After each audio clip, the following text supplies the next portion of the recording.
All right.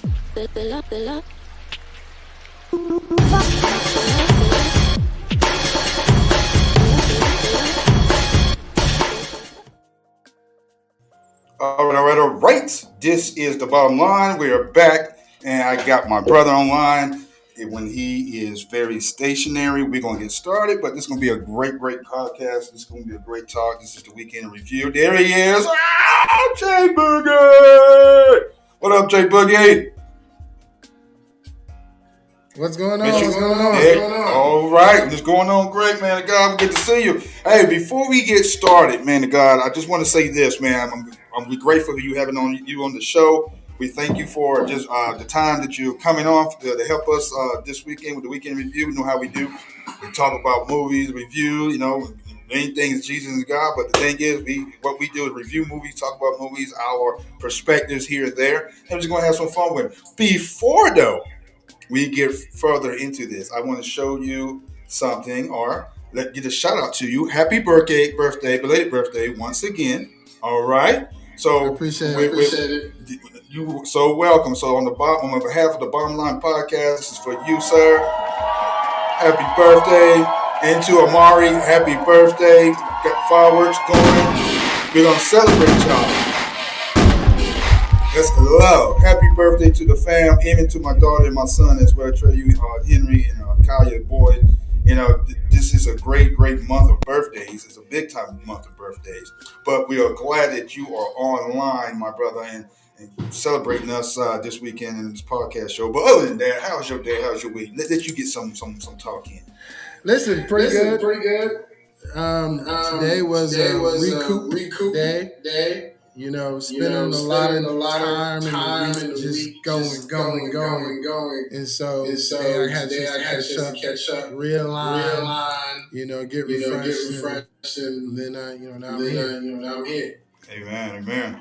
All right. I mean, that's good because rest is good for everybody, man. And I'm going to tell you something right now. Rest is great, and we get that rest. Everybody feels necessary. It's necessary. It's very necessary. Before, we had some Hollywood deaths, that happened so far, I think 2 days ago.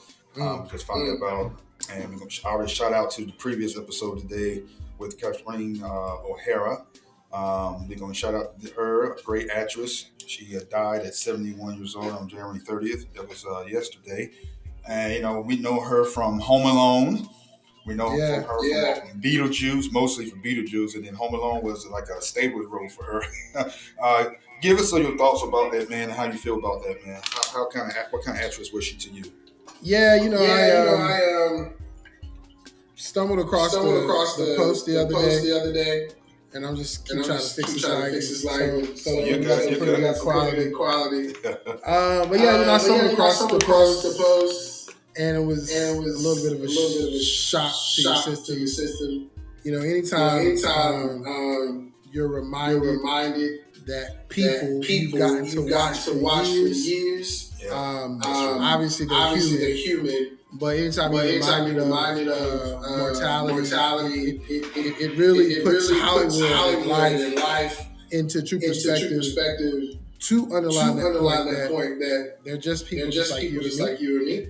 And so that's true. I like that. They're just people that chose a profession that allowed us to get a peek in a window and become a part of their lives, much like how social media lets all of us do in our own way today. Right. But they were just so far in advance and ahead of their time, in allowing that. And so, it's like you see a familiar face, a familiar name, and you're like, man. And I think I saw a quote from Macaulay Culkin. Yeah. I didn't fact check it to see if somebody was like manufacturing that statement and putting his name under. But it did seem like a sincere statement where he said something to the degree of, I thought we had more time. Mama, call her mama too. Yeah, he called her mama. And it's a little more sincere, you can tell because he is a household name actor from work from a long time ago. and he still holds up well. Right. And he holds up to someone that came and went. Yeah. He didn't overstay. And when you hear him talk today, it's like he's very grounded and he's fun. He's not bitter. And so when you hear him make a reference to mama, you know, it hits. Yeah, because you're like, how many of those in that industry did he have? You know, and you of all people know, being on sets. Yeah. Those environments create family environments and connections and because of the work that they did together every holiday we're all welcoming them back into our homes every year. So it is every Christmas. So it does feel like you're hearing the news of a loved one. But the beauty about the industry that they chose is because they've done good work, they'll live on. Right. They're immortalized through film and TV and shows and stuff that we got to grow up to see them on. You know, my fond memory of her, you know, Beetlejuice is not my franchise that normally I watch and see, right? So, but it's mostly Home Alone because my girls, they love Home Alone. You know, they're after the generation that Home Alone came out. You know, our generation, we saw it when it first came on the theaters, TV, HBO, cable, whatever, and they watched it for years. And now that we got children of our own, we got to introduce them to Home Alone 2, also New York, and they love the movie. And see, me per se, I don't really like, my wife knows this too, you know me too as well, bro. I don't really, when an actor is transition, and especially their movies or the shows are a favorite of mine and they transition, it's hard for me, not because the actor is gone, it's awkward because the actor is gone. That makes sense. Their presence is not the same. And if I watch Home Alone now, it's going to be different because we know she's not here to for sure. And that's all the actors. That's from all the actors, man. From Michael Duncan, all that. And a lot of stuff that he plays in, all the movies of the actors that transition over the past years. My wife knows it's hard for me to watch their movies. Now, I did watch Toy Soldiers the other week. You know, Toy Soldiers. Regardless, that's a diehard clone. However, Lucy Gossett Jr. That is right. You know what I'm saying? Lucy Gossett Jr. He's in there, and I was like, first, I was like, I don't feel like watching it because his impact in the movie is great, knowing that he's not here. But we all got transition. But transition is not gone or death. It's a transition point to the next life. If their life is, they live their life right in Christ, in Jesus and stuff. So, but at the same time, she's going to be missed in cinema in Hollywood, and she's an icon in her right. She's a Canadian actor. She was there from the beginning, and she has a lot of tributes with her transitioning. And we're going to miss her so much. Condolences to her family, as we spoke earlier on the Bottomline podcast. And then at the same time, watching Home Alone now is not going to be, it's going to be different. It's going to be different. Well, it's funny what you said. I need to add a little point to that. Hey, go ahead. Some water here. Because of the profession that they chose.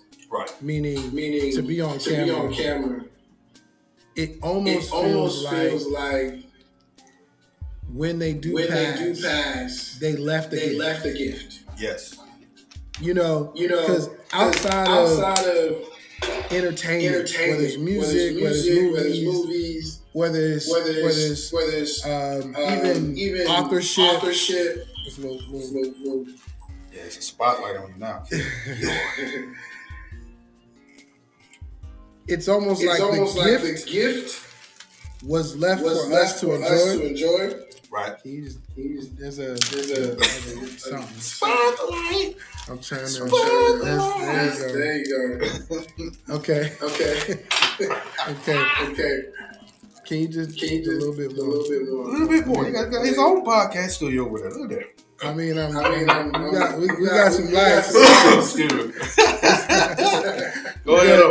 But I think it's not gonna look better.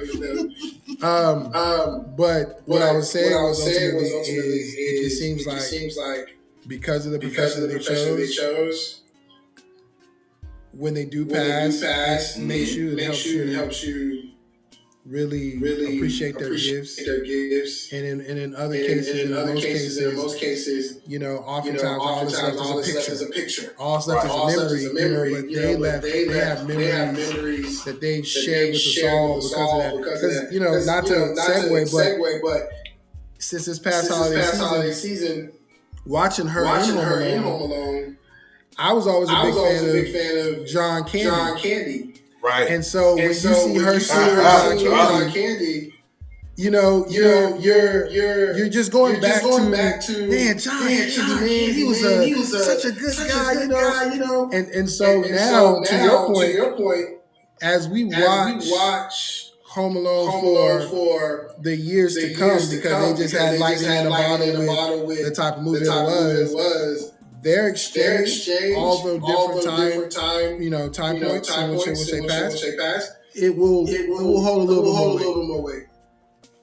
True that. And so, with that said, that's you're speaking volume, bro. Because at the same time, the weight and all the icons of the movies that we grew up with as children, they're pretty much like leaving, but life has to. For sure.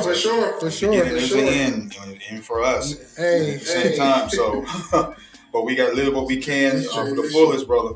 And so she's going to be missed. Our condolences to her family and her friends, and just in this time of grieving, we rooting for y'all, praying for you guys, and hoping that she lives a great life. But depends on the life she lives. We all will see each other again.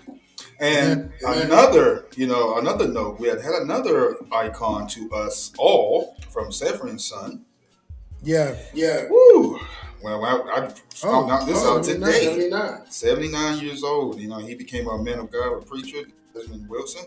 He became a preacher. He became a pastor of a church. He gave his testimony why he left Hollywood for the long periods of time. He played some shows here and there after Sanford & Son, but you haven't seen him in movies or recent television shows since then. But he had an interview about sometime last year or the year before last. He talked about his time with Sanford & Son, with Red Fox, and how it transformed him to be the man that he is and the actor he's become. And right now, understanding that same weight that Kathleen O'Hara has, he has the same way with us, because we grew up, regardless, watching Sanford & Son.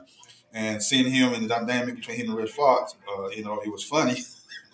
And then greeted all them, and you give me your thoughts on that as well, man.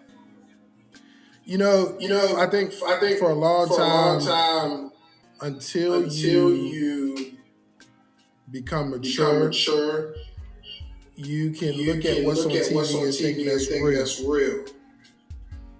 And him being Lamont to a lot of people, and not Desmond Wilson or Demond Wilson, sorry.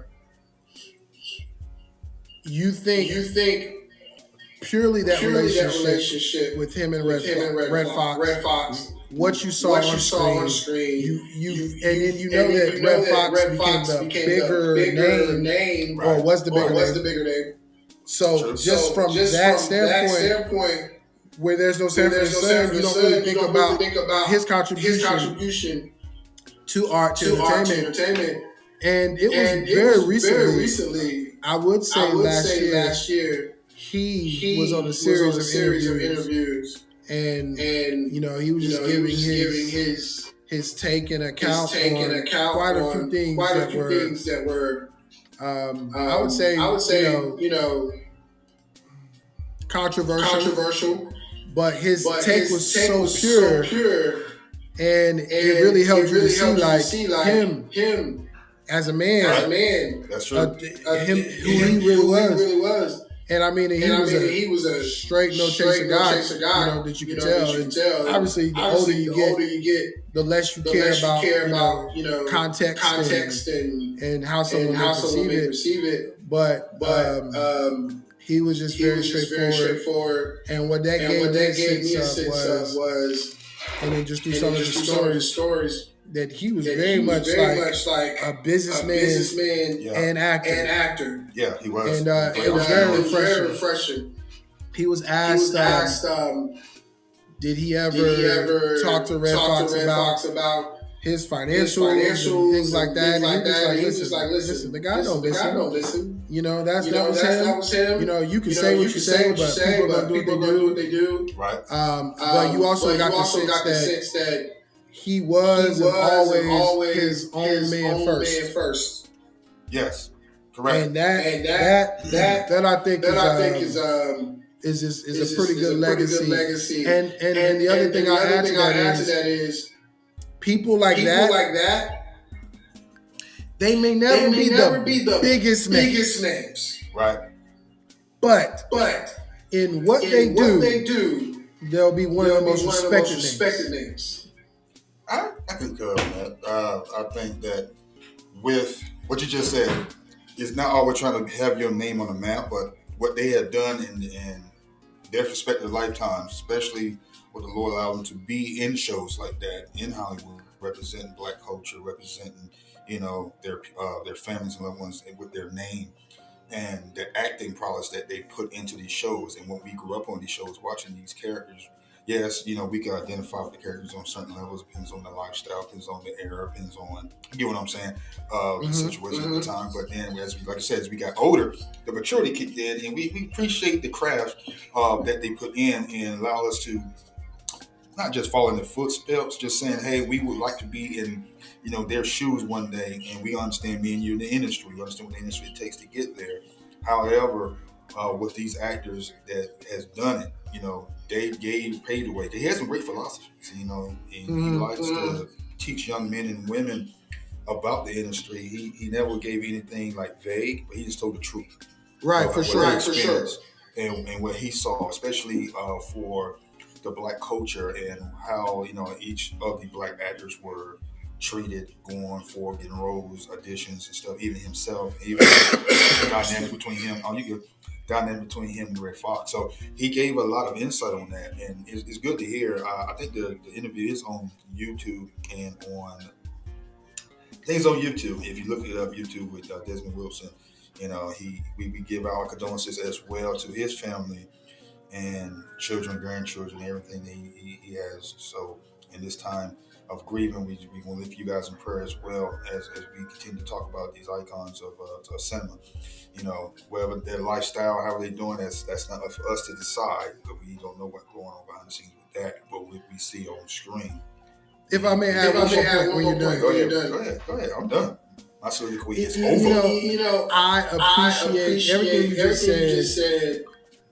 And as I reflect on when I did see his interview, what I saw and really just I think for those who knew him, what translated as far as his legacy is, he just was authentic.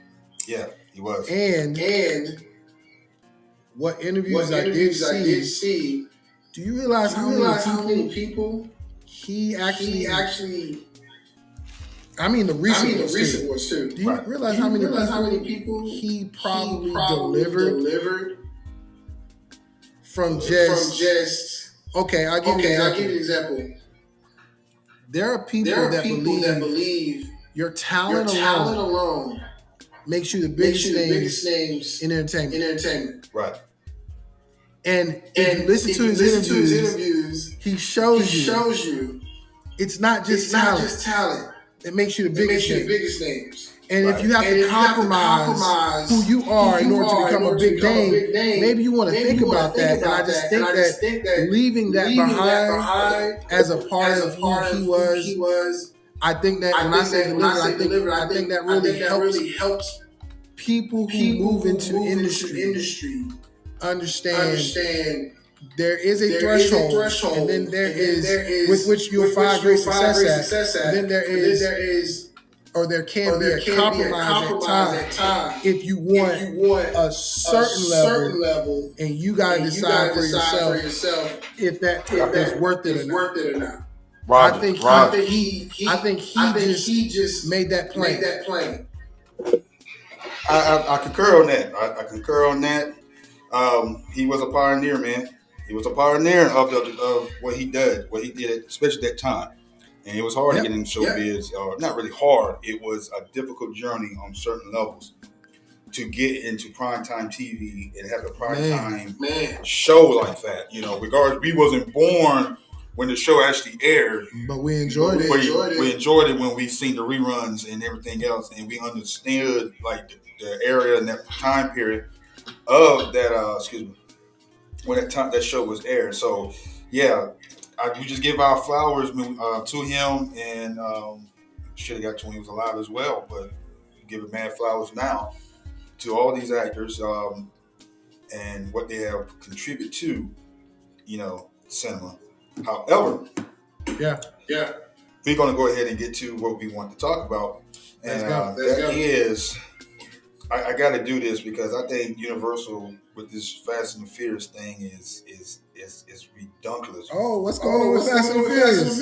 Man, look, hit or flop. This is what we're going to be talking about. All these movies coming up 2006. Let's be raw and real, because let's go. Yes.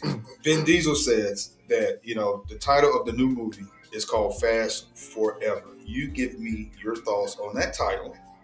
Should they go ahead and park this franchise in the parking lot garage?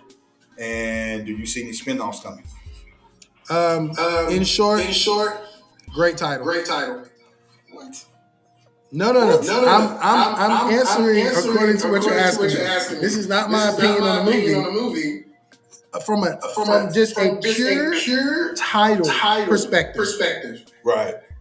Great title. Fast Forever. Just real quickly, put a pin there.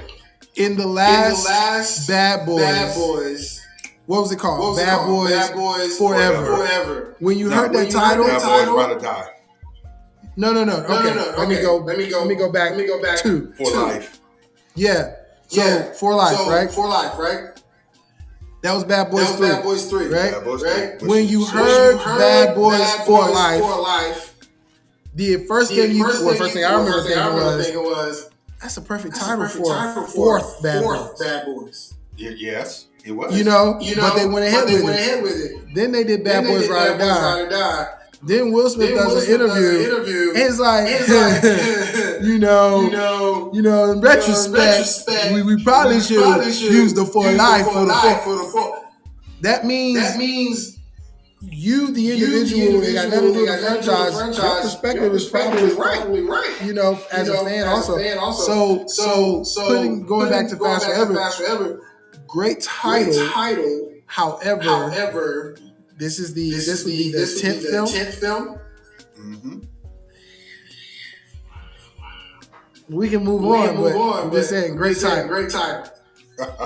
When will you ever hear Fast Forever together, other than an opportunity like this? You know what I mean? You know what? No. I got to counterattack that because we already know where the franchise is going and where they're going to survive. Because the cliffhanger, pretty much, you see what happens. You think they're dead, someone died. You see Dom and his son in peril. But you already know superheroes. Yeah, they're superheroes. They're not car drivers no more. They're not car racers, street racers no more. They're spies. Right. They're Avengers now. And so the thing is, basically, but he's talking about going back to car racing in this one.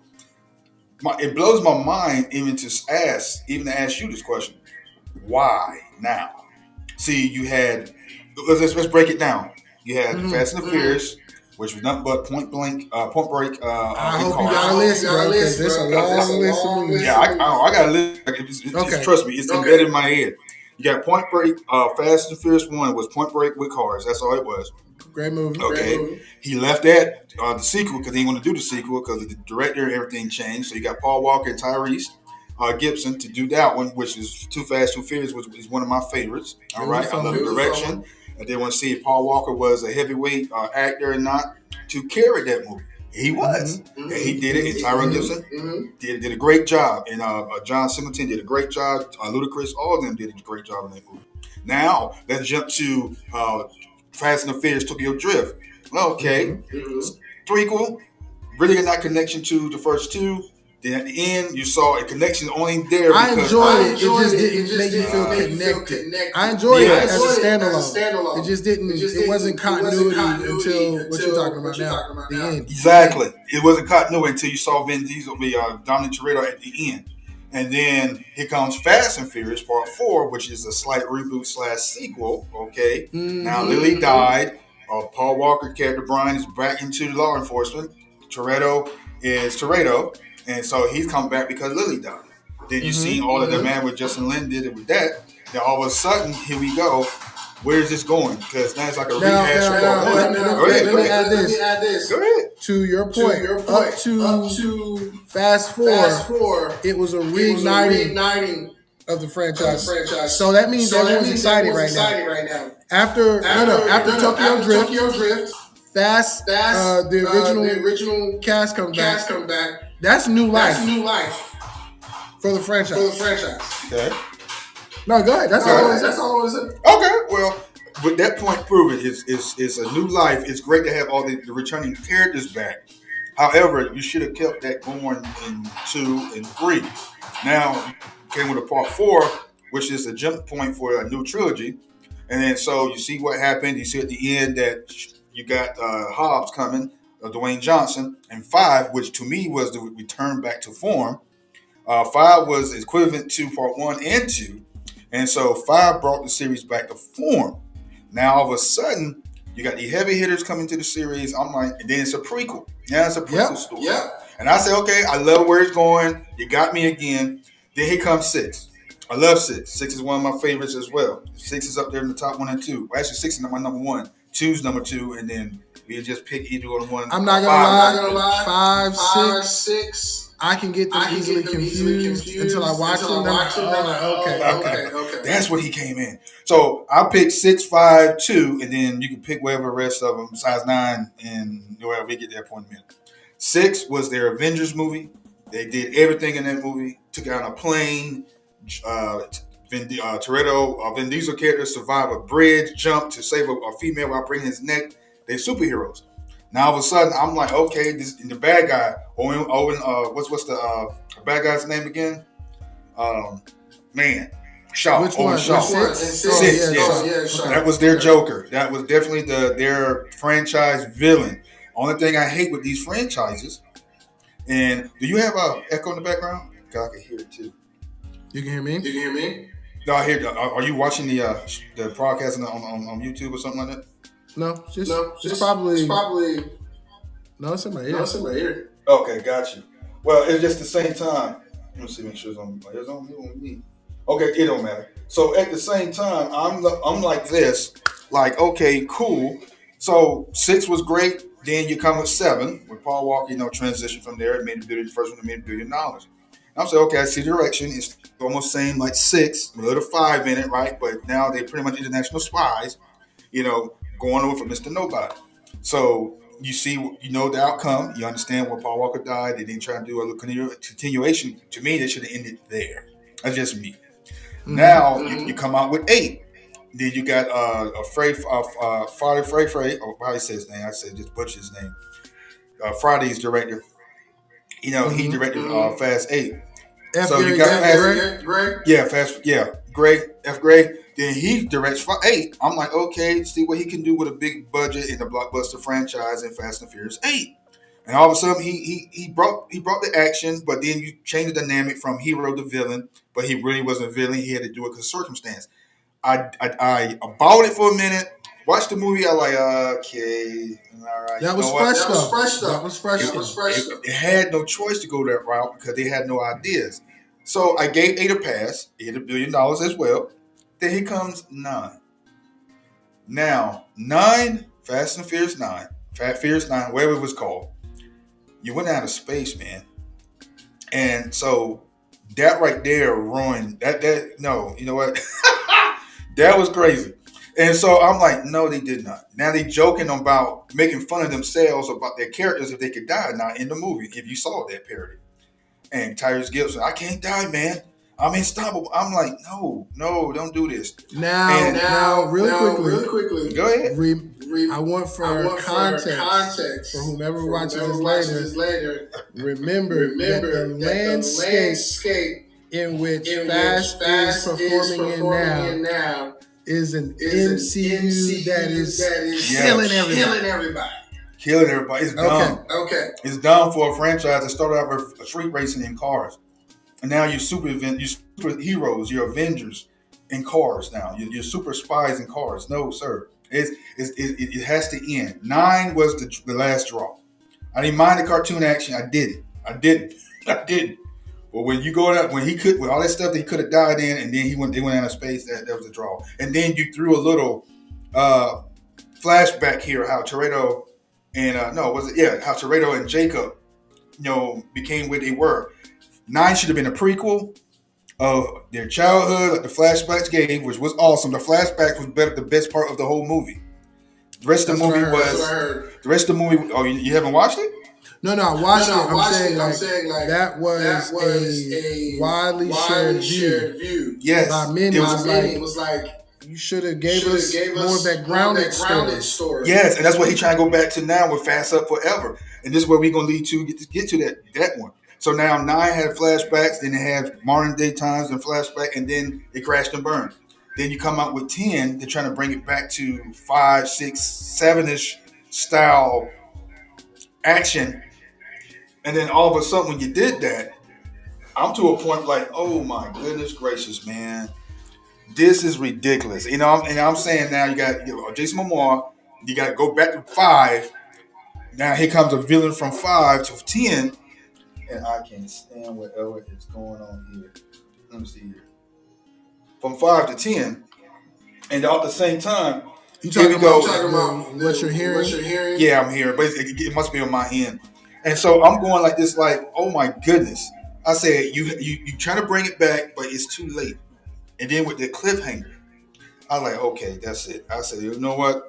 Remind me what the cliffhanger is again. Him and his son jumping off the dam, which a lot of movies that year copied that almost that same premise.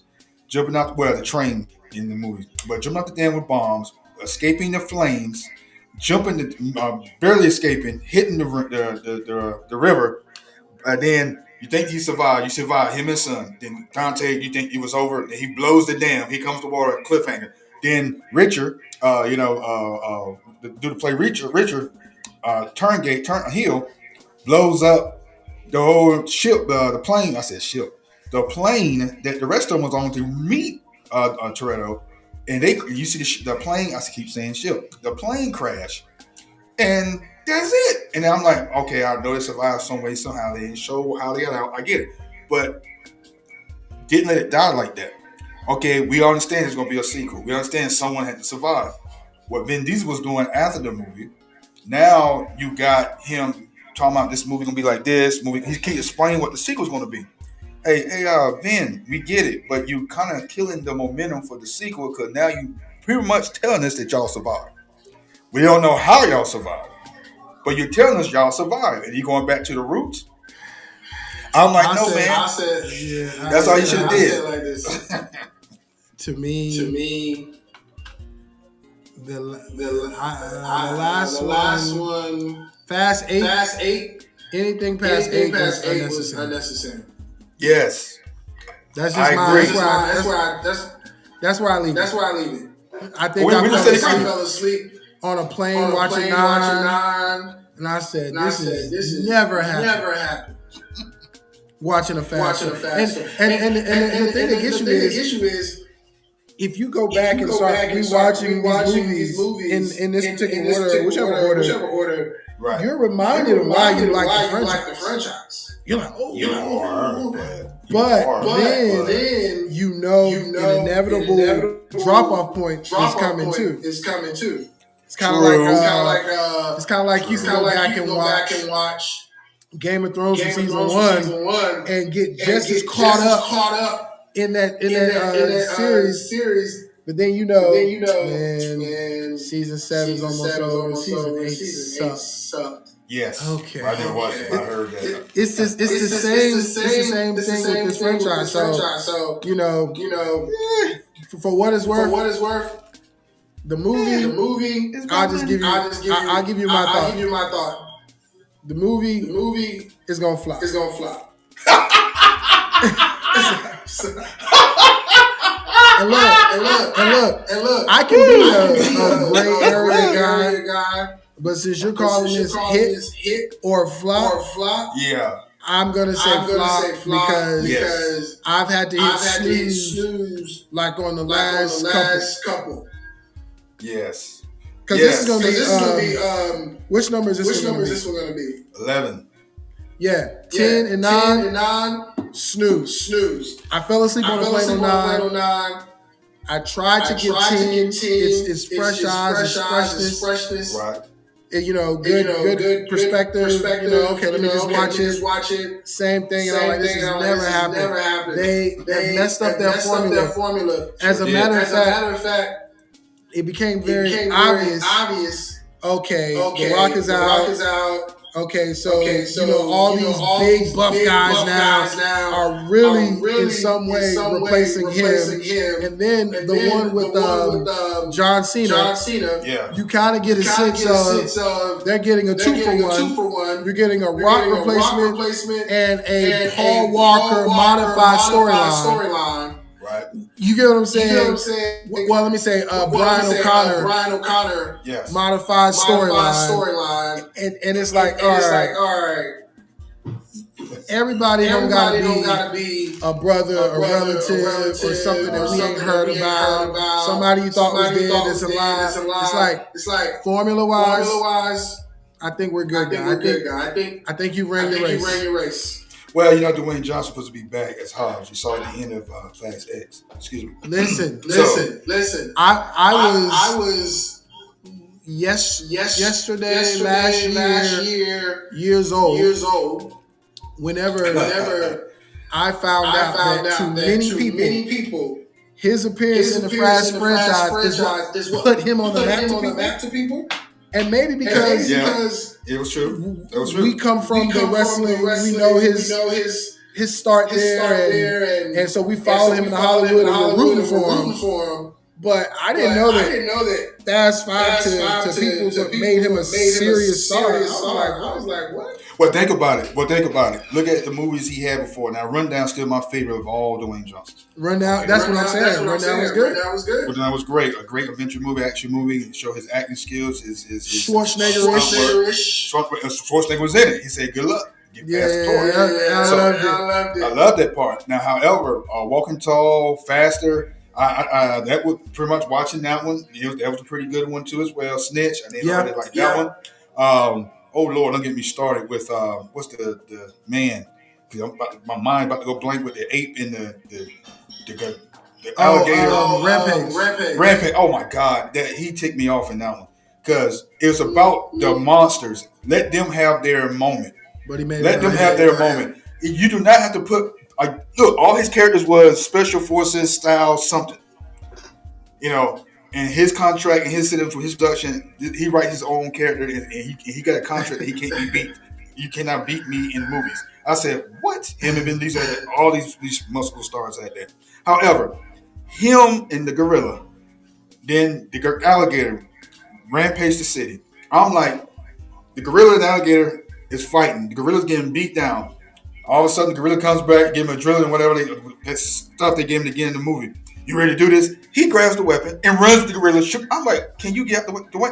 Let the gorilla do his thing. We're the only monster movie we had in years, and you're ruining it. Give us some screen time. Get out the way, man. And so another video adaptation, Down the Dumps. And then here we go. Oh my God, don't get me started. Well, no, hold up. This ain't about Dwayne Johnson. It's just about it's what he did part of the franchise. So then you got Skyscraper, which the worst Die Hard clone attempt ever. And he should never have did it. I think that's hurt him a little bit more. Jumanji series, pretty decent. I give him here. However, like you said, Fast Five was the only movie when people got to recognize Dwayne Johnson for who he was, action chops and all that. So Fast Five did give him that, not because of wrestling, but movie-wise, acting-wise, Fast Five propelled him a little bit in his career. And so now, coming back to the franchise, and we do agree, might get a joke in it, might not. However, it's time to part this franchise into the car parking lot and leave it alone. I don't care you spin off. You have a spin-off movies. I don't care if you spin the movies off. Leave it alone, man. It's over. Let somebody else get their own side story. Bring in Han. Well, I want to ask you that. So, because you're planting the seeds of this conversation already, or this topic already. Right. So we're talking about spin-off. We're talking about Fast. We're talking about The Rock. Yes. It's Hobbs and Shaw that happened, right? And there's some open-ended stuff there. And then it's funny. I was laughing. I was talking about The Rock played the same person, the characters. I was recently going through Prime, looking at all the Jason Statham movies. If you look at the summary, yes, it's like he's the same guy, same character. Ex-military, ex-operative, And so when you said that about The Rock, I was like, it's always like ex-operative trying to live a normal life happens to stumble across this thing, but it works for him. It's a formula that works for him. I'll sign up every time. But check this out. Look what you just said. But it doesn't work for The Rock like that. Well, you call him The Rock, call him Dwayne Johnson. But look, check this out. I mean, it doesn't work for Dwayne Johnson. Yeah, well, check this out. So the thing is, with Jason Statham, everything. He came out with Beekeeper, right? Then he came right behind that with Working Man. Then came right behind that with Shelter. That came out this weekend. Then he's doing a sequel to Beekeeper 2. Beekeeper 2 is coming out.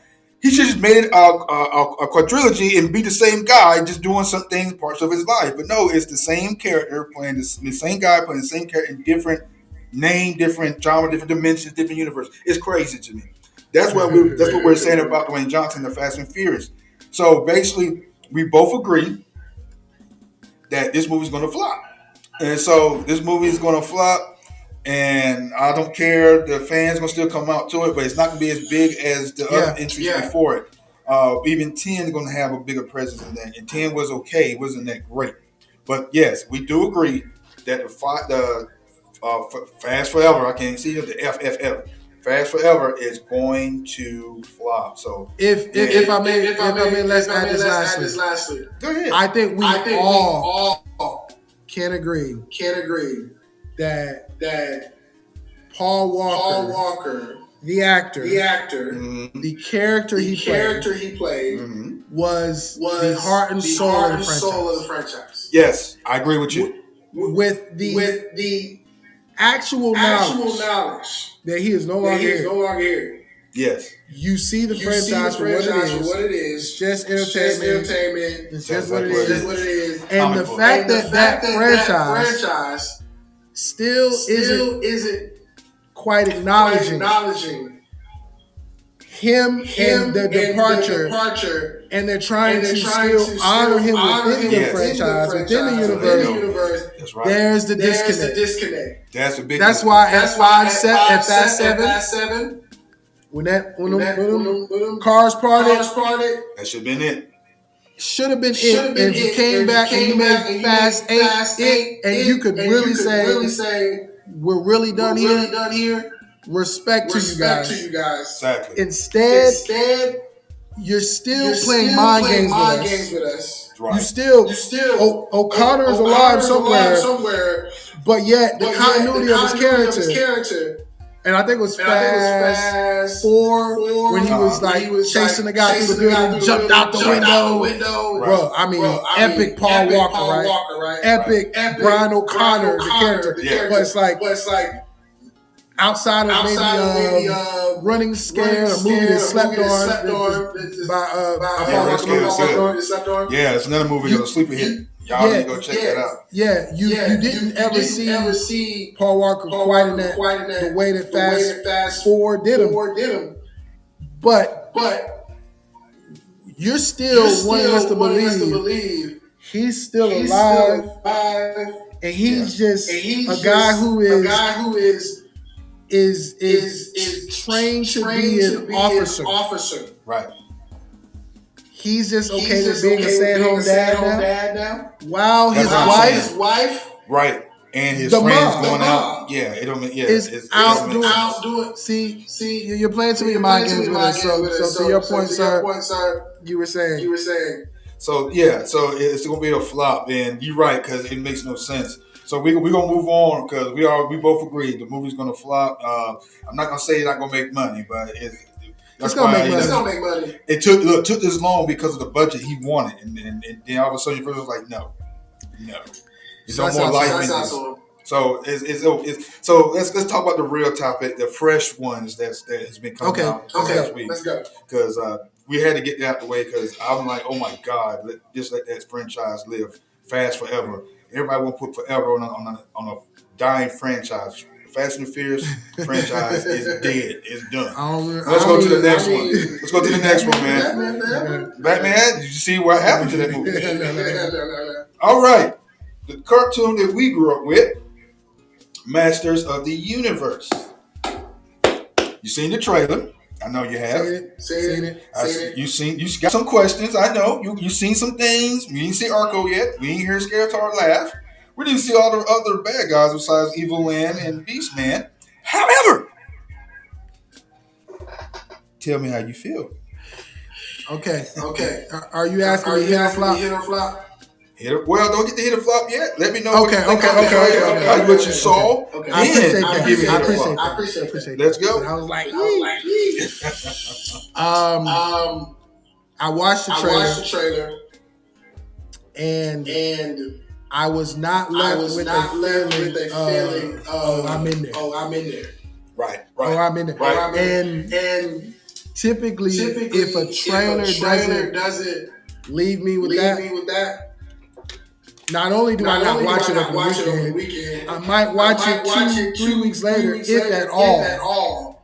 And what I found is the ones that I'm not in there or in there on,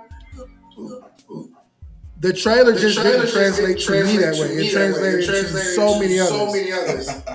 And you see the numbers. Yes. You know, like I'll give you an example. Just to compare the Masters of the Universe trailer. I thought, and you're probably going to talk about this, but I just in this moment, I thought Supergirl's trailer, which I'm technically not the target audience, if you want to call it. Right. I said, I'm in there, right. And so that means they did something great. So Masters of the Universe, I'm watching, and maybe it's because we're protective of that IP. Maybe because we were raised on that. Maybe because we so connected to all the characters. It just didn't hit you as the person who is presenting this to us is wanting us to feel nostalgia. Right. And nostalgia is often looked at as a tactic, and people try to downplay it or try to say it's manipulative, but I don't mind you feeling nostalgia to connect. Right. Because we're the base for this IP. If you're trying to make it for new people, and in my opinion, you have to have the proper breadcrumbs over the course of years. Yes. To make the IP relevant. Make it relevant. They tried. Well, they tried with the Netflix thing, right? Yes, they tried. You know what I'm saying? So yes, I expect to see a familiar IP. I expect it to feel something. Right. There was a moment where it said it was in the what's it called? The title. Or the caption, I should say. Well, just like watch how a man. Watch how a man became He-Man. When I saw He-Man on the screen, just in that moment, the words, He-Man, I felt something. Cool. Then the other scene was he goes, I have that power, that makes you feel something. But out of the whole trailer, just those two scenes, and not the whole of it coming together. I'm like, I'll go see it, but I may not see it opening weekend. Opening weekend? Why not? Why not? I got to know. I'm gonna tell you. Does the Earth Right. storyline, according to the trailers, that they're adding in? It's canon. I've heard so. Is it? Yeah, it's canon. Okay, He's half human. He's half Earthling and half Eternian. It's canon. That's why they did 40 years ago with the original Master of the Universe. They went to Earth. They didn't explain why. Because the movie, we grew up with it when we saw that movie. That movie wasn't. We liked it at the time, but growing up seeing that movie as a cult classic, I wouldn't call it a cult classic. The movie was terrible in its own right. However, it was dark and what we needed. But yeah, the Earth angle is canon, so that's not far fetched for what's in the movie. Okay, fair enough. Go ahead. No, that's what I'm saying. So fair enough. So then I would say I'm willing to be educated by the new telling because let's be honest, as kids we didn't really ask a lot of origin questions. We just was entertained. That's right. You know what I'm saying? So we feel something a little bit more visceral versus detail. We're not really caring about the detail. Was there action? Did the good guys win? Did the bad guys lose? Right. That's how far we took it. I do think that Travis Knight, the director of Bumblebee, yes, being attached to it is also why I'm like, I'll see it because I thought he did a great job with Bumblebee. I thought he revived Transformers or a little soft reboot for the moment. Right. Yeah, but you see that they kind of loosely based it on what he did, right. Which is like, guys, get the continuity together. But I do think they're with him. Yeah. Going in the right direction. And we'll see. We'll see. Well, I say this. This is what I say. Give me your thought. Okay. My thoughts is right here. I'm going to say this. So, with this IP now and everything that it tried the last few years, Netflix tried it, cartoon form, CG form, Master Universe. Did you get through that, by the way? Yes, I did, and I enjoyed every bit of it because they did you? Okay, hold on. Because part one lost me. No, part one didn't. See, that's the point. Regardless of Tia, what's her name, the female, because she was a star of Revelations, the part one, and everybody thought it was woke and oh my God, it's woke and they just He-Man's not the star. No, it was a reason for it if you get the story and the plot. So the part two was the definitive part for He-Man to come into play. That's why the story was written the way. Kevin Smith did his thing. The animation was hot. The action was hot. Thank you. I didn't know that. He did his thing. He did his thing as Skeletor. He brought nostalgia back and more and new like you said, what you said earlier, freshness to the whole concept of the franchise. However, the part I love so much when everybody think he just need a sword to transform the He-Man. And when they just like, he just need a sword, he said, he laughed at Skeletor. And Skeletor, what we laughing at? And he said, you think I need a sword to transform the He-Man? No, the sword is a conduit just to control the power. He said, I could transform anytime. And Skeletor faced like, what? And then when he transformed, he became like a hulkling, savage He-Man. That was hot, man. And I was like, you know what? That's hot. I love it. And then when he finally got the sword back and then became He-Man, at the end of the Revelation Part 2, because it was Part 3, I think it's out there as well. When he did, Part 1, into Part 1. So the thing is, when he did it, became He-Man, and then the way they brought him and how powerful it made him, bravo. Now, am I expecting the movie to be like that? No. Am I expecting them? Go ahead. See, you're telling me something. I didn't even like. I watched Part 1. I watched Part 2. But the point you're making, it does not make sense for them to reignite the franchise with what story they did tell, and then the movie be so far off. So you might be giving the playbook a little bit that they should follow. Well, that's the point. The movie, if like in the trailer gave. Okay, let's be real with the trailer. Trailer gave Guardian Galaxy, Thor 1 and 3, Ragnarok and Thor 1 vibes. Correct. That's not a bad thing. Okay, saw some campiness with the uniforms, the costumes, and everything. People like that now. Hey, bravo. Okay. However, earth setting, people are having issues with that. I'm not, because his mom is from Earth and his dad's from Eternity. So you see Castle Grayskull, you saw the bird flying. One thing we didn't see is Orko, and you didn't see it's another character we didn't see. But Orko, you didn't see Orko. You just saw Skeletor. Yeah. They showed him his full costume, which was awesome. He looked like Skeletor, like a toy figure. They're trying to sell merchandise here. That's good. You see what they're trying to do, sell new toys. However, the actor that's playing He-Man, he's not as buffed and huge, but he's big enough and it's passable. Oracle wasn't shown. It is purpose-wise because he's gonna be shown for later to get more interest to it and closer to get to the movie. I know for a fact. You saw Beastman on Earth smashing cars and stuff like that.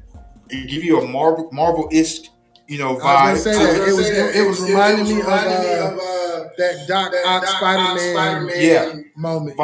Yeah. But guess what? That's good. Because what a better way to bring a franchise in? Spider-Man, right? No Way Home. Now, what's the best way to bring the franchise back into the fray with new audiences and the nostalgia fans? It's better to do what they're doing to bring it to almost a Marvel-style atmosphere, right? Now you got people from Marvel, MCU. You got Albus Alba playing Man at Arms. That's another topic. Oh my God, this movie is gonna flop. Get a black man playing a white man role. It was stupid. I said, man, it don't matter. Diversity, whatever. I don't care about that. It just looks good though. He looks like the character. He looks like the character. He's gonna do well. You don't have to use the franchise to its T. You can bring new flavor to the franchise and bring new life to it. 40 years ago, we got Dolph Lundgren. Couldn't hardly speak English the way he spoke. He was big. He had physique. He was He-Man. Dolph Lundgren was He-Man. But the movie wasn't all that great. Now, 40 years later, you got a new Master Universe. Campy. Looks campy. However, campy is good. Campy is the new standard for superheroes movies. And guess what? We had campiness back in the day. Superman was, Christopher Reeve was campy. Campy like no tomorrow. Batman wasn't. Batman was dark. But anyway, so... but Can I say something to the... Go ahead. Dolph Lundgren, real quick. Go ahead. Talking about the Master Universe. Yeah, Dolph Lundgren. What this Master Universe does is show you how we didn't even get that close to fan service with Dolph Lundgren. Like we got substitute characters that we didn't even know in place of the ones we would have known. Yes. Remember the little elf thing? Yes. The one. I don't know who was that, right? But he's clearly replacing Orko, right? Yes. And there's another thing like that. But I do think that where this one is going to do, or what this is going to do, and where it's going to take us, it's going to take better care of us than that other one did. Right. So in that same vein, would this be? To me, it's going to be a modest hit. Okay, a modest hit means that it's going to make money because of fans, nostalgia purposes. Well, we're going to see they're going to do the "I am the power" transformation correctly. He didn't just go "I am the power" and then he's He-Man.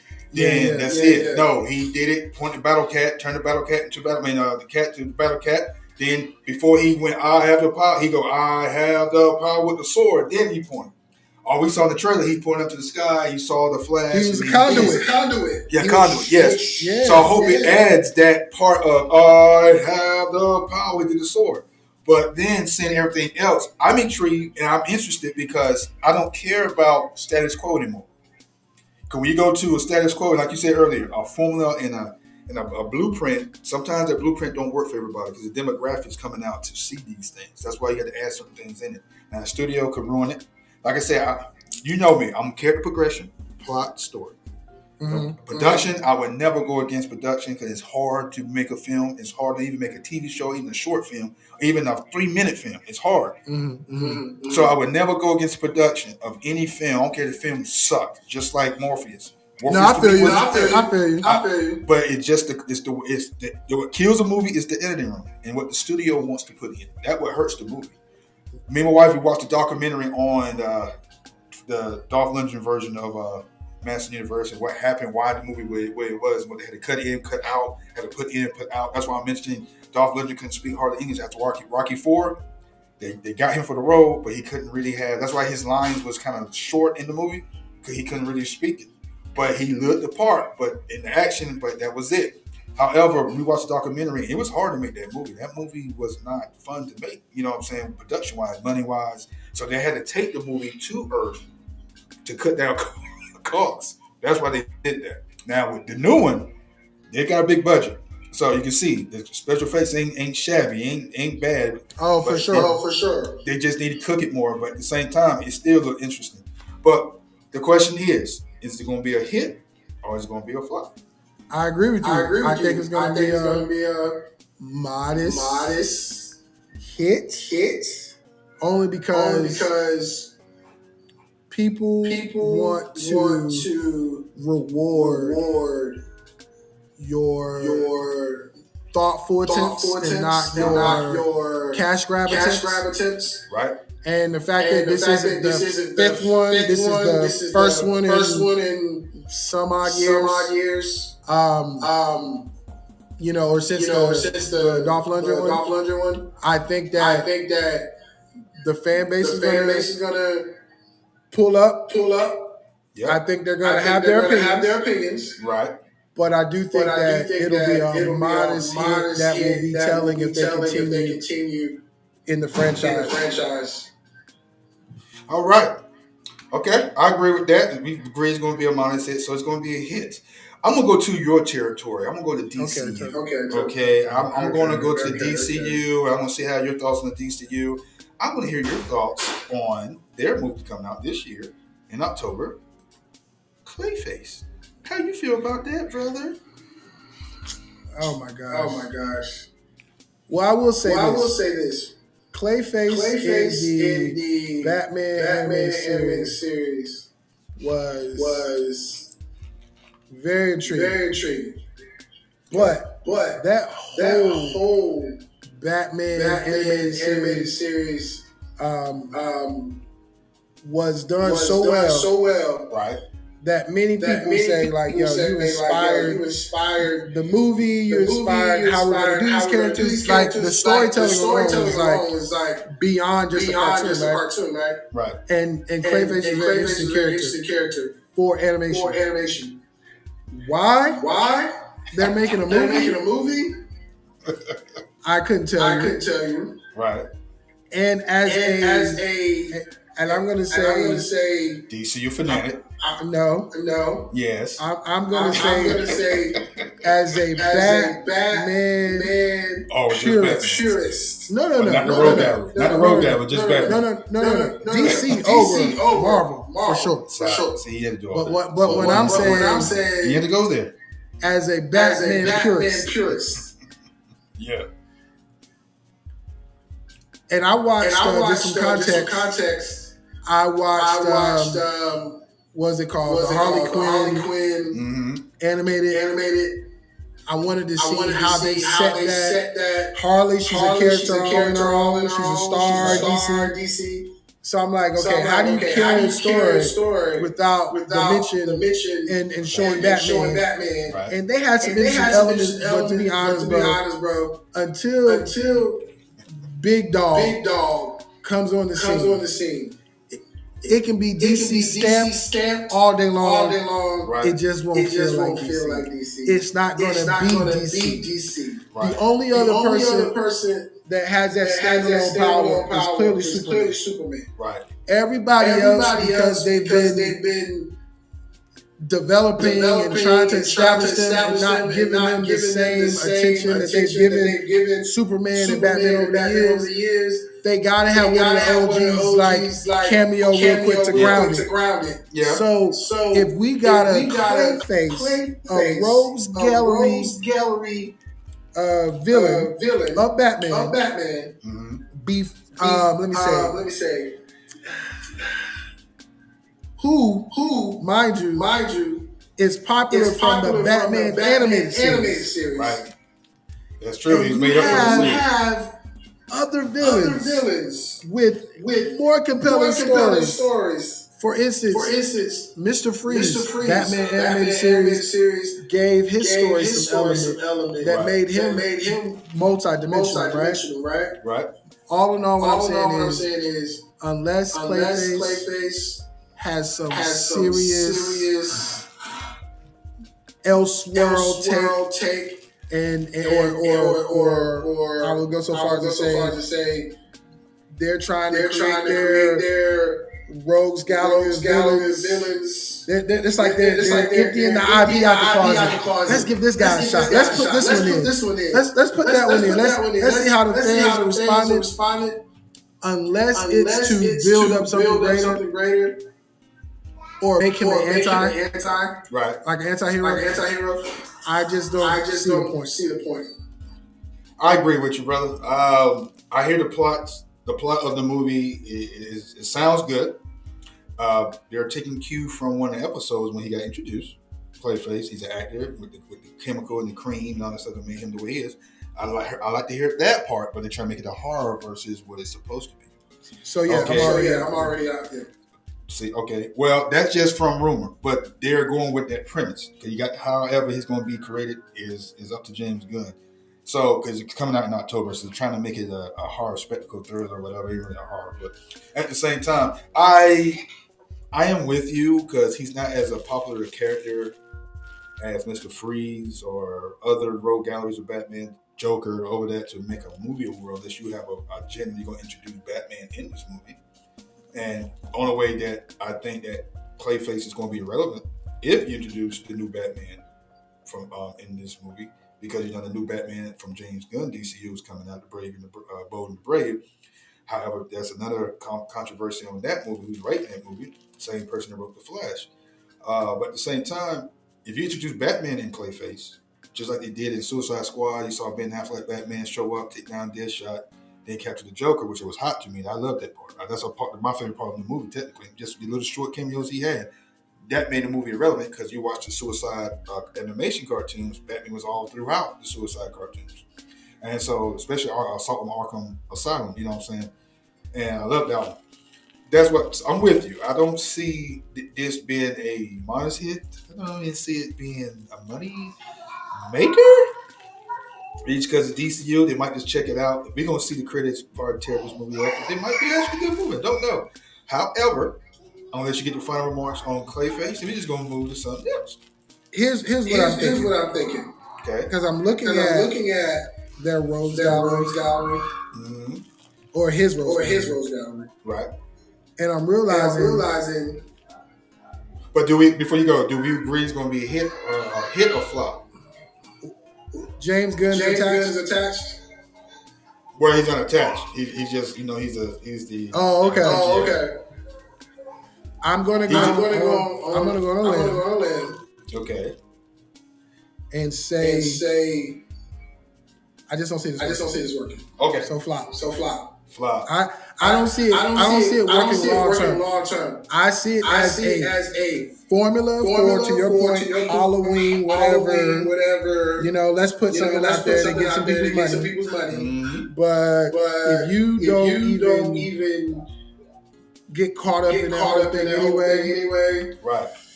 And let me say this. This is the point I was going to make. Looking at the Rose Gallery now. Right. I can see why from a business perspective, not a fan, but a business perspective, you'd want to empty out some of these guys from their captivity and tell their stories. Because you don't have to involve Batman as much. Right. In their origin. Yeah, like correct. And what you've seen, what I've seen, what they've done a great job of doing is they've made Bruce Wayne Tower just as important as Batman in these other stories. That's right. Wow. So you go, shoot, like he's there somewhere. Right. So I can see why they would want to push this out because he's not as integral part I should say, to what happened. in order to get Clayface or make Clayface, like he would be said Joker, et cetera, et cetera. But I think I still think I'm good. Yeah. I hear the babies in the background. All right, the next one we're gonna ask. Here we go. It's from Christopher Nolan, The Odyssey. What do you think about that, big bro? I don't know enough about the story. It seems like a hit. It seems like the person is attached to it. Because of the person is attached to it. One thing you'll give Chris Nolan is he's a thoughtful director. I mean, meticulous. I mean, even if it's beyond your quote unquote comprehension, right? He's still gonna make it, and he's gonna hope that you catch up to it. As an example, Tenet, when it came out, there's still some people that are like, I don't know about this, I don't know about that. But in my opinion, yes. if you watch Memento, you see his template for Tenet, even down to in Memento. The flashbacks were black and white, and the present was in color. You see that in Tenet, they had a red and a blue to represent forward and backwards, and it's all a loop, right? And so, still to this day, everybody haven't watched it, but go ahead.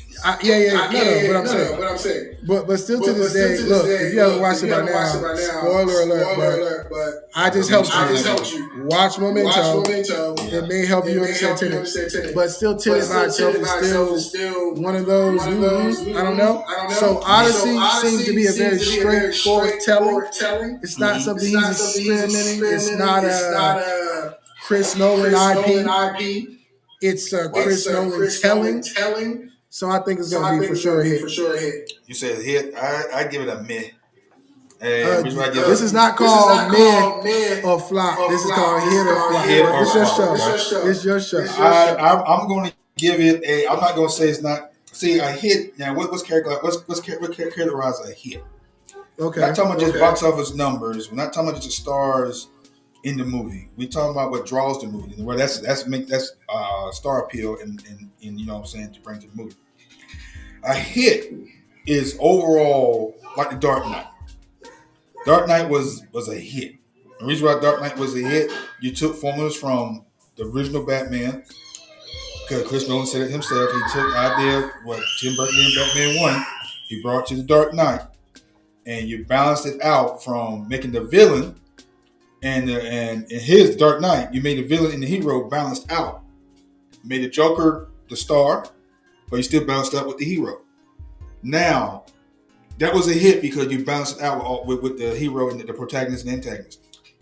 Now, that was a hit because the story was good, pacing was awesome, and you got the story, correct? So, we have modest hits, or hits that really wasn't hits with fans or critics or alike, but it still were hits to the demographic they were aiming for, correct? I say it's a modest hit. I give that. I level it a modest hit because of the stars that's in there and what he's trying to do. Because this is pretty much after like Troy, but it's not Troy, but it's like the Odyssey, his journey back. Sinbad, which we grew up on that too. Remember Sinbad and Cyclops and all that stuff. So I get where he's going with it. However, you know, Chris Nolan pacing his movies and his explanation of his movies, what kills his movies to me. You mentioned Tenet. Right. Tenet could have been the ultimate time travel movie of all time in my book. I'm a time travel fanatic. I love it. But when you explain what Tenet is throughout the whole movie, let us guess it. You ruined the ending to me. Tenet is this. So what? Forget what Tenet is. We just let us. Our movies designed for our imagination to put pieces together. Yeah, for sure. It's called escaping to a fantasy world. So let me escape to that world you're showing in me, and let me be shocked and awe like Sixth Sense. You didn't know Bruce Willis was dead till you got to the end. Unless you put two what together. If people haven't seen Sixth Sense? You just spoiled it. And like you said, oh well, you ain't seen it by now. Oh well. So you get what I'm saying? And so like that, you killed the element of surprise when you're trying to deliver. Because Robert Pattinson, man, was amazing in that movie. And his role. And when you thinking they fighting other people, they fighting each other. They fighting yourself. And then they show the loop. And the part when he's seen it, it blew my mind. And then they trying to explain it again when the key point of the movie. I said, oh my God, you just ruined this movie for me. Overall, Odyssey, Chris Nolan, great director. Awesome director, great storytelling. Inception was long too, but I see where he was going with that too as well. Inception was great. Inception was great, and it's right. I just say this. I'm just gonna say this. Modest hit because the Odyssey and these type of movies. This is early 2000 ish. You know what I'm saying? Vibes that we wanted these movies. You know what I'm saying to come out. Troy and Gladiator and all this stuff, right? Now that we got the late 2000s that we're in, and Odyssey's coming out, you got all these big time stars. You got the Punisher. You got Spider-Man. You got everybody in one movie. And you've seen the clips of the trailer. The trailer, like you said, didn't pull me in. Maybe it's on purpose. I saw it like Batman was the dude in the armor. I said, is that Batman? That's not Batman. That's just a dude in black armor. That's what people are picking on the movie as well. If he goes to his old tropes in his movie, that's fine. He has the right because he's that type of director. You know what I'm saying? He's an award-winning director. He can do that. Like James Cameron. It's going to be a modest hit. It's not going to be a right off the gate $100 million weekend movie. You know what I'm saying? I believe he's going to make his budget back. However, I think it's high in the really up there. However, I guess we agree. You said it's going to be a hit. I'm saying it's going to be a modest hit. So, hold on. I want to see something real quick. Yeah, go ahead. If I have time to get it here. I just want to see his ranking here. To Chris Nolan, go ahead. Okay. So this is straight from movieweb.com. Wow. Oppenheimer is top movie. No. That's number two to Dark Knight. Okay, it's number 2. Oh, no. Dark Knight Rises is his number one. Yes. Box office. Dark Knight is his number 2. Oppenheimer is number 3. Biggest opening. It looks like since Batman Begins. I'm just gonna put it like that. It looks like he's done since Batman Begins. At least over 500 million in box office. Yes. That's a pretty good comparison. Exactly. So the only caveat to that, unfortunately, was Tenet. He took a hit on Tenet, and I think it's for the very reason you're saying, because it's like you're trying to explain too much, and people didn't. Yeah, and I honestly think he was trying to be ambitious. Kind of like what we see with, not the segue, but kind of like what we see with Cameron. But Cameron is ambitious in his franchise. Right. He's not jumping from this IP to that IP to this IP to that IP. And you got to catch to see what he's doing. No, you're rocking with him in his current franchise, which is Avatar. But all in all, I say Chris Nolan is a safe bet. He's made more money than he lost. And therefore, I think that because he's telling a story that is not necessarily his own, but just his take on it. I think that he's going to have all of Hollywood and media and press behind him because they're not going to know what to do with it. They're going to be like Chris Nolan's director. We don't know nothing about this period. We must trust him. So I think it may be a hit. Just say based on the timing. I get you. I hear you. I see where you're going. we're gonna give it a meh. Okay. Yeah. I like meh. I didn't know we got meh. I like meh. Yeah, we got meh. We're gonna give it a meh because the reason why I'm giving it a meh because we're gonna leave it at that. We know Chris Nolan and his track record. Let's get into some good ones, some great ones. I'm not even going. Since we went, you know what? No, I'm gonna do this right here. I'm gonna start with Mortal Kombat. Mortal Kombat 2. All right, I'll try to go through this a little faster. No, you good? You good?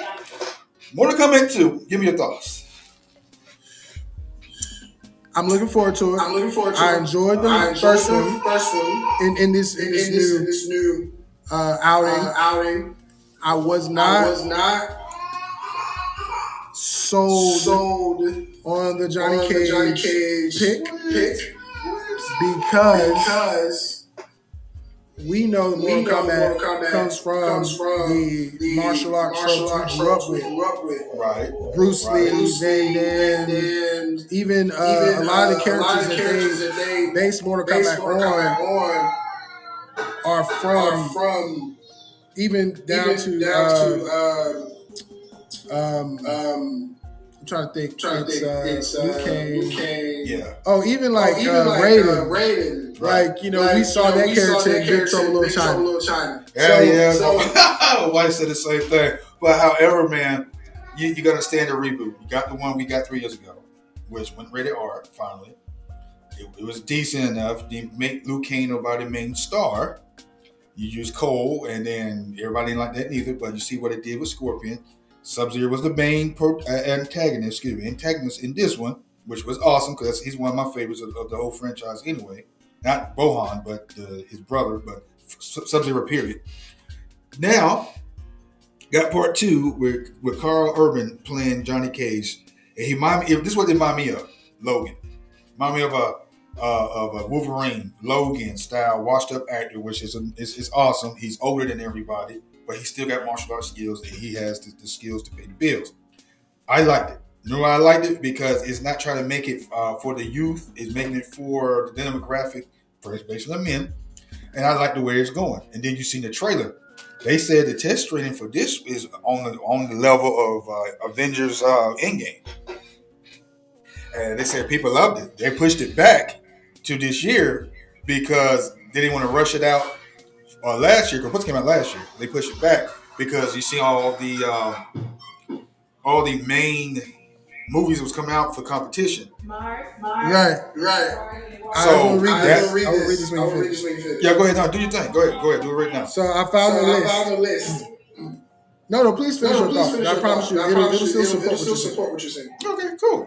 So now that you have it coming out this year in May, being the first movie in May, which normally is a Marvel spot, now you got Mortal Kombat 2, which everybody's hyped to see. Then you got the competition with Street Fighter, that's another one. So the thing is, here comes Mortal Kombat 2. You've seen the trailer. You've seen what they bring to the table. You've seen the characters in there. You've seen the action.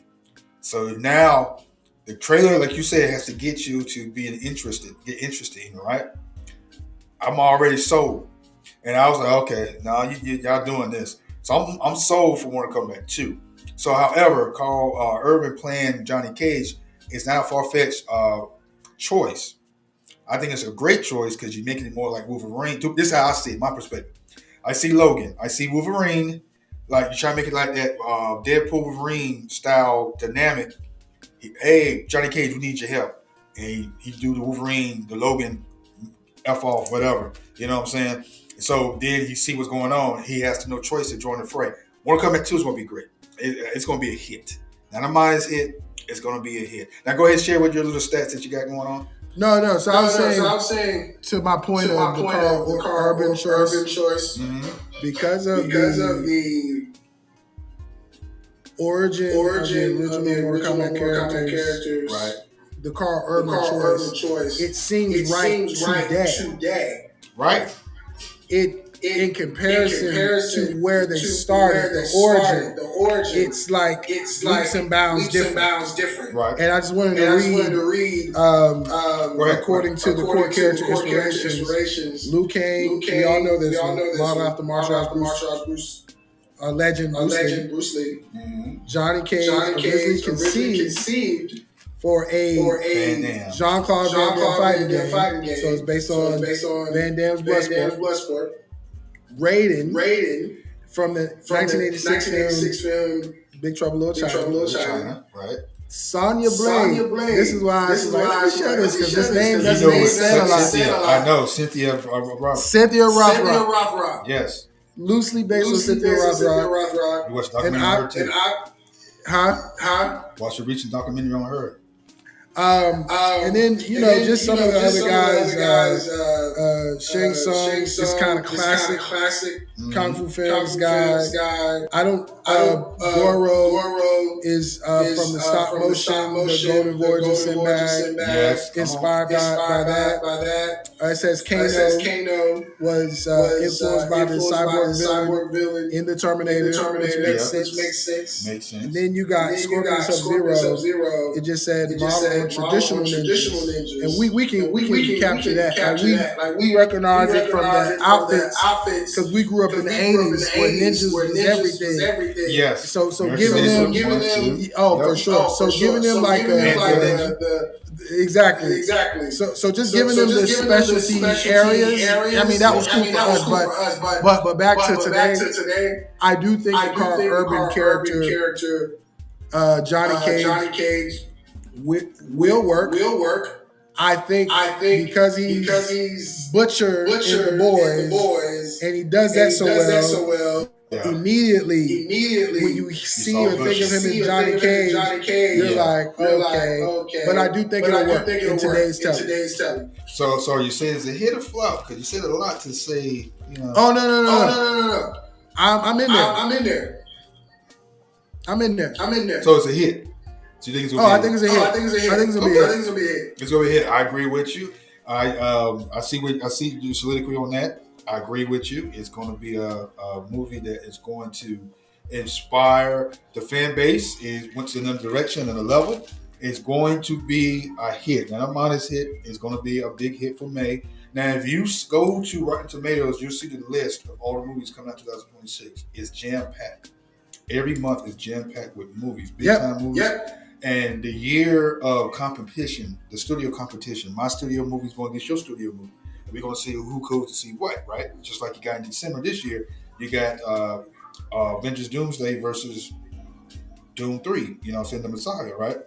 They call it, get it, Avengers Doomsday, get it? So yeah. I saw that. You see that, the marketing pool on that? So we all know which movie. They're trying to work together. Work together. So it's going to be a big time holiday. Mortal Kombat 2 is going to be a big time in May because each movie, it's funny that each movie, some of the movies got 2 weeks apart from each other before the next movie come out, right? Mortal Kombat 2, then you got this movie coming out, and then you got the next movie, then you got 2 weeks after this movie. June and July is going to be crazy because you got too many big hitters coming out in 2 months, right? And Spider-Man, Supergirl, all these things, the Minions 3, Mega Minions, all these cartoons, all these big time franchises and sequels coming out in between March all the way down to October. So this is a big year for movies. However, Mortal Kombat 2 is going to stand out because they have that 2 weeks alone that another movie is going to try to touch it. It depends on the performance over the weekend. I'm not saying it's making $100 million off the gate. It's going to be good, maybe $80 million. It's going to be better. It's better already than part one of the first one 2 or 3 years ago. That wasn't a terrible movie neither. I like that one too. I see the direction it's going. But part 2 looks like it's going to up the ante with a little more of a character building twist.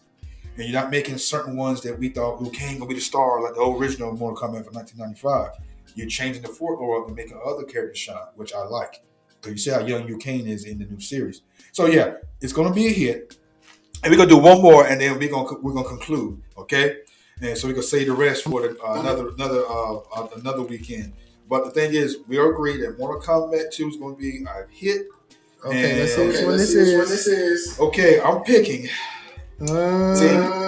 See, I want to go Street Fighter, but I don't want to go Street Fighter because you're not Street Fighter. Why would you not go with Street Fighter knowing you're not a Street Fighter well? You're not a Street Mortal Fighter Kombat to some people this year, they're going to see it as Mortal Kombat versus Street Fighter. Yeah, okay, let's go. See, you convinced me. Okay. Okay. Let's go. I'll let you go first. first take, my first impression from the Street Fighter trailer. Budget is not as big as Mortal Kombat. It looked like a lot of the shots they gave us are enclosed. So therefore, from a scale wise, it's like you guys weren't trying to really expand this world. You know, and I know this is not. I know we're not saying Street Fighter versus Mortal Kombat right now, but I'm just saying because the Mortal Kombat is, it will be. Yes. To a lot of people, because even the games, different consoles at times. Even the games had that comparison in people's minds, right? So when you look at the Street Fighter trailer. These tight, close shots, not really widescreen action moments, just punches and kicks. Yeah. You do feel that you're getting a shorter end of a stick. No. You do feel. Listen, it's my opinion. You do feel that they may have spent a lot of time to get casting more on point. Right. And to really just lean into what you call campiness or the traditional looks. And you go good job on that. But it's like as a moviegoer, if you're watching a movie and every scene is in a room, or it's like in a room just barely bigger in the room from the scene you just saw, you feel that. That's why movies like any. I want you to notice something I'm about to say. Okay. Not that they're the same. Look at a Peter Jackson movie. Look at any James Bond movie. Look at any Mission Impossible movie. Right. There's a reason why they always show you that aerial shot, that landscape, that horizon, and then cut to actor walking on the because they want you to feel that bigness, right? That large capacity. Right. And this movie may have those inserts. But the trailer, but let me say it differently. They make sure they add that in the trailer. Also, this movie, Sin City-ish trailer. And it's like they're building. They want you to know. And you know there'll be more trailers, so we'll be able to evaluate properly. But they want you to know. Look at how well we got the character. And with that, the shots are so tight. The scenes are so close. To me, it feels like you're giving me a smaller movie. So the story's got to be great. No, they rushed all or that. Or maybe the action. Well, think about this. They rushed all that for the Game Awards, to show at the Game Awards. And then when tell me. When they show the content in the Game Awards, then you know the internet going to go ahead and put this is a teaser trailer for Street Fighter. No, it wasn't really a teaser trailer. This shows you, give you a taste about the movie because the movie's already finished production. It was just showing what they had put together for the Game Awards because it's a game franchise adapted into a movie. People saw that and just lost their minds. No, it's not what it's about. It is not the trailer. It just show you what the movie looks like. Yes, there's some issues with some pacing in some of the shots and scenes. You don't know what's what unless you go back and slow-mo it. I enjoyed it. I think it's going to be a hit because of the campiness. There's some characters missing.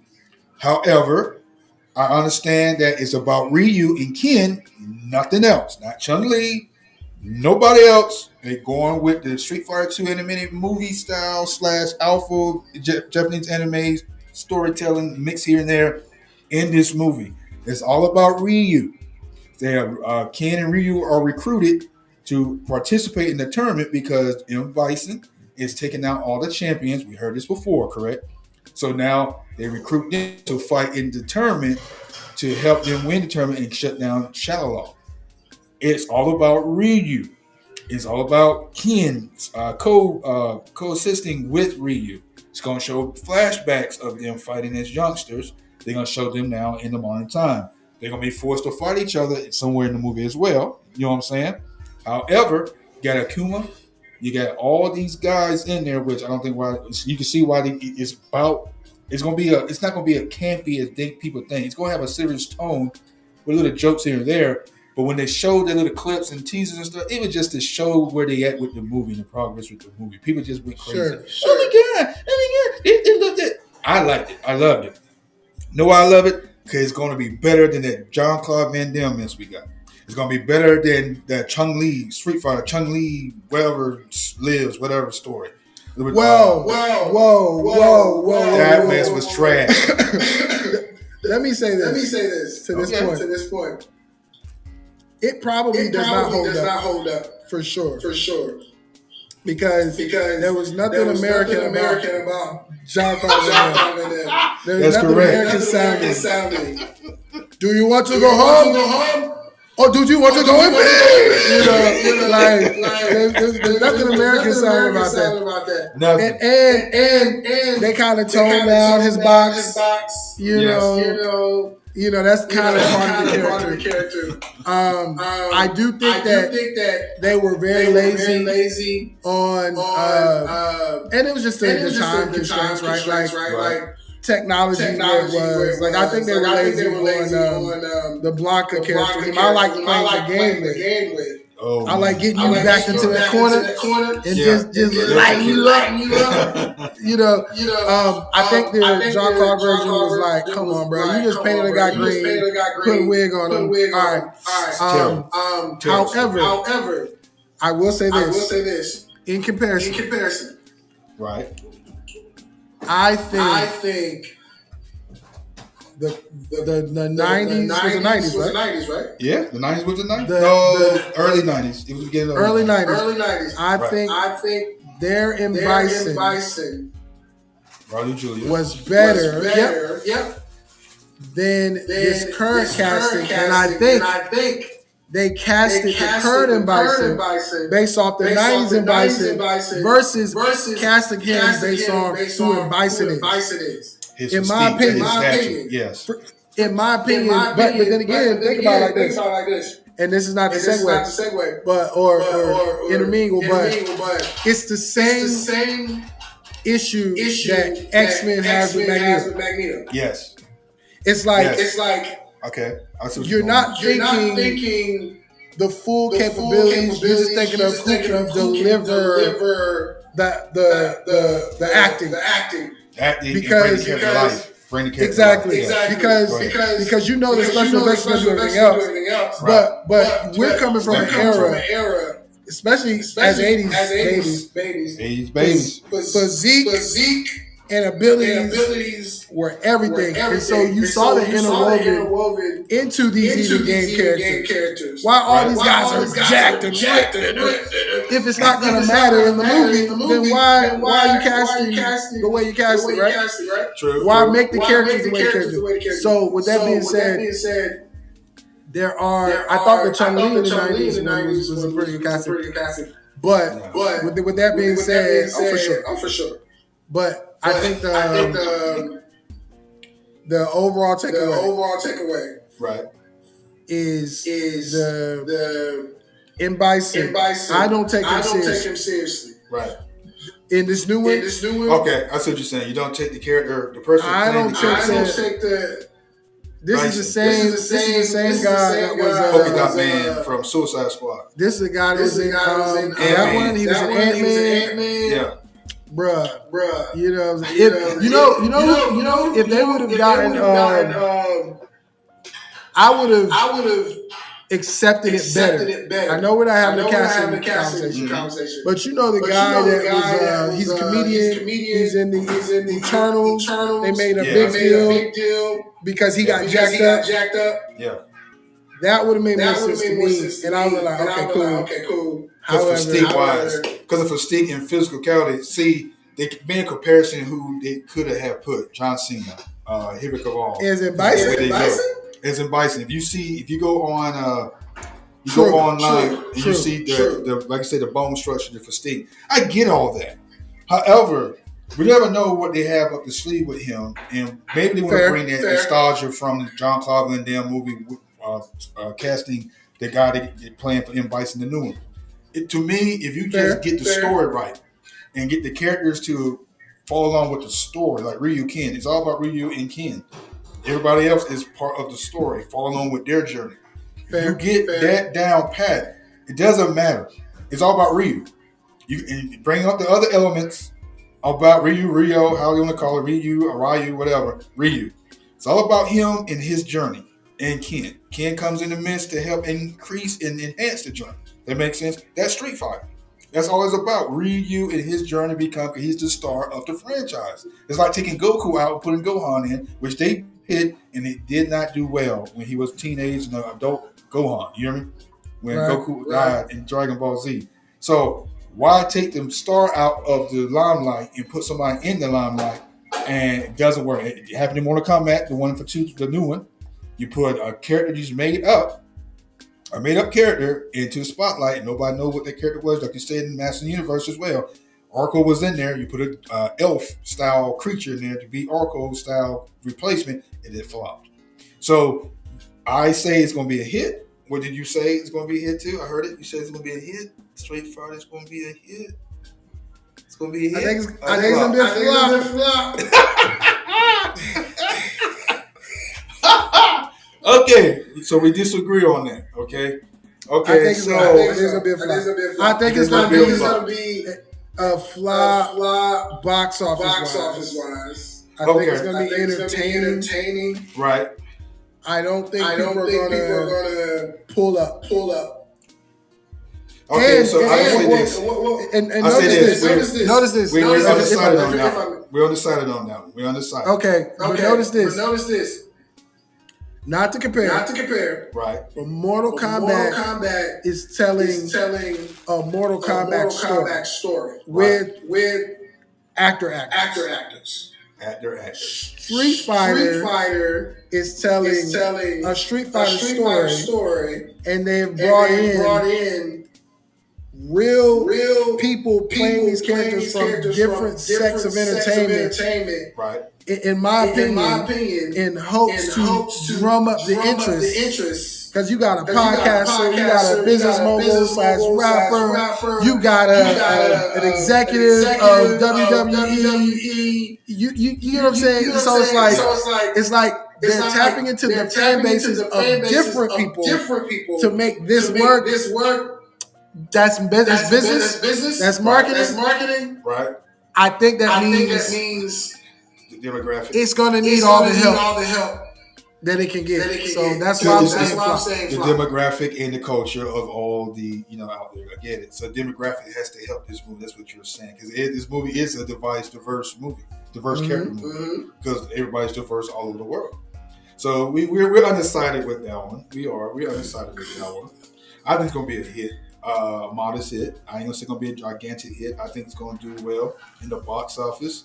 I really do think that it's a new breath of fresh air, like you said with the other movie. It's gonna be a breath of fresh air, like you said with Fast and Furious. I think it's gonna do well. And the reason why I think it's gonna do well is because it's been a long time since we had a Street Fighter movie with this caliber of excitement and hype to it. And then I want to say this. Yeah, go ahead. The director of Street Fighter, which his name is Kitawa Sakuara. Yeah, I can't pronounce the name of it. Sakara. If you look at what he's done, unless you're a fan of the Twisted Metal TV series, right, where he directed 4 episodes of that, and a lot of what he's done. Oh, there's a movie called Bad Trip. He's how would I say? Very fresh. Which can work. The campiness the campiness of direction of this movie that y'all saw, little sneak peek. That's what it was called. One of the teasers, just a sneak peek. The campiness you saw is going to help with the movie. It's not trying to take itself serious. You don't have to be silly, but you don't have to take yourself serious. You get what I'm saying? You don't have to take the character super serious, but it's going to be a serious tone with the character. Got the right person to play Ryu, a martial artist, a real martial artist. They don't have to have a lot of stuntmen to stand in his way. They got it playing Ken. He's Netflix fame from Cobra Kai and all these. He's a new Rambo too, prequel. He to me he made him like Ken from Street Fighter Five, and all the color hair and stuff like that. But so far, so good. It's going to be, to me, it's going to be a modest hit. And which one will be the better movie of the two, Master of the Universe or Street Fighter or Mortal Kombat 2? I think overall Mortal Kombat 2 is going to do better than all three movies. However, I think Street Fighter is going to find an audience in this generation, especially once playing Street Fighter 6, because that game is hot. I get a chance to play 5. I played all of them up to this time, 4, 3. I played all of them in the X6 series. From 3, 4, I didn't play the chance to play 5. It was a PlayStation exclusive, Sony. And then I got 6, and 6 is right now my fave. 6 is hot. 6 is hot. The movie is going to capitalize on what 6 is doing and what they want to bring the franchise to. And then if you do right in the movie theaters, the bottom line is it's going to make money. It's going to be a hit. It's diverse. It's not woke. And you got the characters to make fun of it. However, it's going to do what it's going to do. And I think it's going to be a hit. You said, So let me say this. Lastly, I'll say this then. Gotcha. I'm looking at the director's personal bio. And I'm going to give him complete benefit of the doubt. Faith. Nationality. He's Japanese. Roger. Most importantly, that is important. Most importantly, he himself was born in the 80s. Right. It says here he's 43 years old. So he's a fan. Exactly. So I'm gonna give. Anytime I see a fellow 80s baby, let's go. Getting their shot. That's right. And delivering, or even just I would say just getting their shot to bring forward the story. Right. I see that as one of us. Mm-hmm. And I'm going to say, you know what? Benefit of the doubt completely given. Let's see what he do with it. I'm gonna give him the benefit of faith. You know why? Because I have faith into the fan base. And I have faith into creativity that they're going to bring a story finally to Street Fighter in cinema that's going to hit home. And the bottom line is Street Fighter is going to be awesome. But if Trump want to come at 2, I don't know. 2 different movies, 2 different tone of movies. But however, we're going to see what will be the better video adaptation. It's all about the monies in the box office climb and everything else. Okay, let me ask you this. Out of all the movies we talked about today, which one is the first one on the list to come out? Of these 2? Of the ones we talked about today, do you know which one comes out first? Mortal Kombat gonna be the one that comes out first. Cause we had a whole bunch of movies to talk about, but it's almost we gonna conclude because we want to keep it from the family. Okay. How about this? Let's as these movies come out, let's make sure we revisit it. Of course. That's what we talk about now, so we can do it because we got a long list. I say no. Okay. But the thing is, first movie come out. What we talked about, Fast Forever is coming out in 2028, so we got a long time for that. Okay, Mortal Kombat's coming out in May. Then we talked about Odyssey. Odyssey's coming out in I think Odyssey coming out in June. Okay. So the ladder, the movie we talked about of the ladder is coming out of the ladder after Mortal Kombat 2. So Mortal Kombat. Okay. So once Mortal Kombat come out, we're gonna revisit. But we got other movies we got to go. Okay, then we'll come back and talk about that. Because we got Godzilla Minus Zero that's coming out this year. Because you watch Godzilla Minus One, it's a fantastic movie, one of my favorites. And then you come to the sequel. I want to see what you're gonna do to top this. And so. The production, anyway, I can't get into that. So that's we're gonna do this again another weekend. However, the movies that we talked about, we got the hits, we got the misses. So we said that Mortal Kombat 2 is gonna be a hit. We said that Odyssey is gonna be, I said meh hit. What we say, other what we talked about? We also talk about. Did you talk about Fast? Fast? No, well, Fast is millennials out. We talk about Mortal Kombat. We talk about Street Fighter. Street Fighter's going to be. I mean, we talked about so many other little ones in between. Masters of the Universe. That's correct. Yeah, Masters of the Universe. To recap, all Masters of the Universe, we said it's going to be hit. Modest hit. Okay, Fast Forever. We said it's going to be a dud. Well, we said flop, but it's going to be a flop. Okay. We got to the Odyssey. We both agree a modest hit because of the star power and what Christopher Nolan can do. Okay. Also, Clayface. We said it's going to be a flop right off the gate because no one's going to see Clayface. Clayface. Nobody going to see Clayface unless Batman's in it somewhere somehow.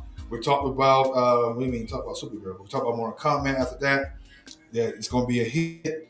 Then we talked about Street Fighter.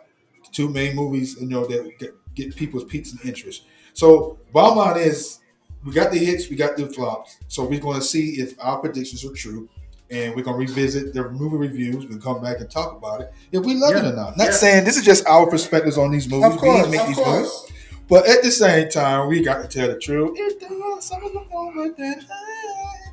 But Master Universe camping, we down with it. Bottom line, it's going to be a hit to me, a modest hit. It might just shock us to be a big time blockbuster. It's just real talk. However, guys, for us to you, we're going to conclude this. We thank God for you. God bless you. And all the ones that understand the heartache and the pain that the two actors that have died the last 2 days, Catherine O'Hara and Desmond Wilson, going to be missed. However, this light won't work now at the end. See, my equipment plays with me, and it doesn't give me the benefit of the fact that this light that's shining in my face is flickering. That's not intentional. That's the light saying, hey, I want to come on now. Should have been on this whole hour and some change. However, from us to you, bottom line, we got the hits, we got the flops, and this is going to be the year of the movies. Big time For movies. sure. Let us know what you think. Leave your comments down below, what you think about what we talked about and what we said. If you agree or not, give us your perspective. Like and share, subscribe, and we'll see you next time. Thank you, bro. Love you, man. Thank you for spending time with me on the line. Next time we have said next time. And at the same time, this has been the bottom line, guys. Let me go to the outro. I keep forgetting the outro. And let me see here. And hey, God bless you. Stay safe. Peace. Love you, bro. Woohoo! Shalom.